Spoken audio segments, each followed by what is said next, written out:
ಮಕ್ಕಳಿಂದ ಎಷ್ಟು ಅನನ್ಯಾಸವಾಗಬೇಕು ಗೊತ್ತಿಲ್ಲ.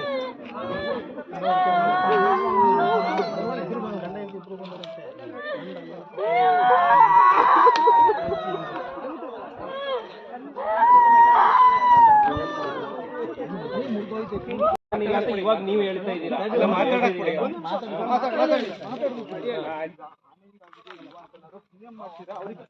ಮುಂದಿನ ಕ್ರಮ ನಮಗಂತೂ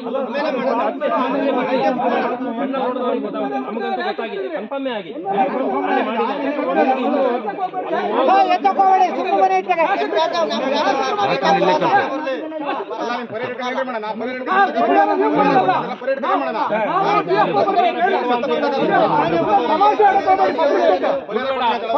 ಪರಿಹಾರ ಮಾಡಿ ಒಂದು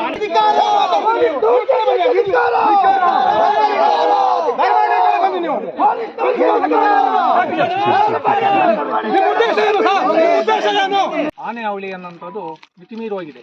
ಏನೇ ಆದರೂ ಕೂಡ ಸರ್ಕಾರಕ್ಕೂ ಮನವರಿಕೆ ಮಾಡಿಕೊಟ್ಟಿದ್ದೀವಿ, ಅಧಿಕಾರಿಗಳಿಗೂ ಮನವರಿಕೆ ಮಾಡಿಕೊಟ್ಟಿದ್ದೀವಿ. ಏನೇ ಆದರೂ ಕೂಡ ಇದ್ರ ಬಗ್ಗೆ ಯಾವುದೇ ಪ್ರಯೋಜನ ಆಗ್ತಿಲ್ಲ. ಈಗ ಬರ್ತಾರೆ, ನೋಡ್ತಾರೆ, ಹೋಗ್ತಾರೆ, ಅಷ್ಟು ಬಿಟ್ಟರೆ ಏನು ಮಾಡೋಕ್ಕಾಗೋದಿಲ್ಲ. ಏನೋ ನಮ್ಮ ಊರು ಬೆಳ್ಳಾವರ ಪಕ್ಕ ಕಣಗುಪ್ಪೆ ಅನ್ನೋ ಗ್ರಾಮ. ಆ ಗ್ರಾಮದವ್ರ ಪಾಪ ಅವರು ದನ ಕೂಲಿ ಕಾರ್ಮಿಕರಿದ್ದಾರೆ, ತುಂಬ ಬಡವರು ಕೂಡ ಇದ್ದಾರೆ. ಅವ್ರೇನಪ್ಪ ಅಂತ ಹೇಳಿದ್ರೆ ಅವರೆಲ್ಲ ನೆನ್ನೆ ದನ ಬಂದಿರಲಿಲ್ಲ ಅಂತ ಹೇಳಿದ್ರಂತೆ. ದನ ಬಂದಿಲ್ಲ ಅಂತ ಹೇಳಂದಾಗ ಅದೇ ಹೊತ್ತಿನಲ್ಲಿ ಮಲಗಿದ್ದಾರೆ. ಬೆಳಗಿನ ಜಾವ ಅದು ಎಷ್ಟೊತ್ತಿನಲ್ಲಿ ಅಂತ ಸರಿ ನನಗೆ ಗೊತ್ತಿಲ್ಲ. ಅದು ದನ ಬಂದಿಲ್ಲ ಅಂತ ಹೇಳಿ ಏನೋ ಒಂದು ಸ್ವಲ್ಪ ಹೊರಗಡೆ ಸೌಂಡ್ ಆಗಿದೆ, ದನ ಬಂದಿರಬೇಕು ಅಂತೇಳಿ ಹೊರಗಡೆ ಹೋಗಿದ್ದಾರೆ. ಹೊರಗಡೆ ಬಂದಂಥ ಸಂದರ್ಭದಲ್ಲಿ ಅವರಿಗೆ ಆನೆ ಅಟ್ಯಾಕ್ ಮಾಡಿದೆ ಅಂತ ಅನ್ನಿಸ್ತದೆ. ಆ ಅಟ್ಯಾಕ್ ಮಾಡಿ ಸಾಮಾನ್ಯ ಅಲ್ಲಿಂದ ಇಲ್ಲಿಗೆ 1 ಕಿಲೋಮೀಟರ್ ಆಗ್ತದೆ. ಇಲ್ಲಿ ಹೇಗೆ ಬಂತು ಅನ್ನೋದ್ರ ಬಗ್ಗೆ ಅನುಮಾನವೂ ಕೂಡ ಇದೆ.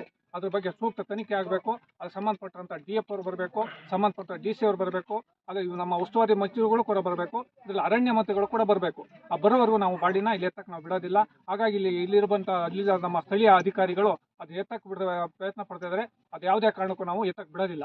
ಅದನ್ನು ಈ ಮೂಲಕ ನಮ್ಮ ಇಲ್ಲಿ ಸ್ಥಳೀಯಲ್ಲಿರುವಂಥ ಅಧಿಕಾರಿ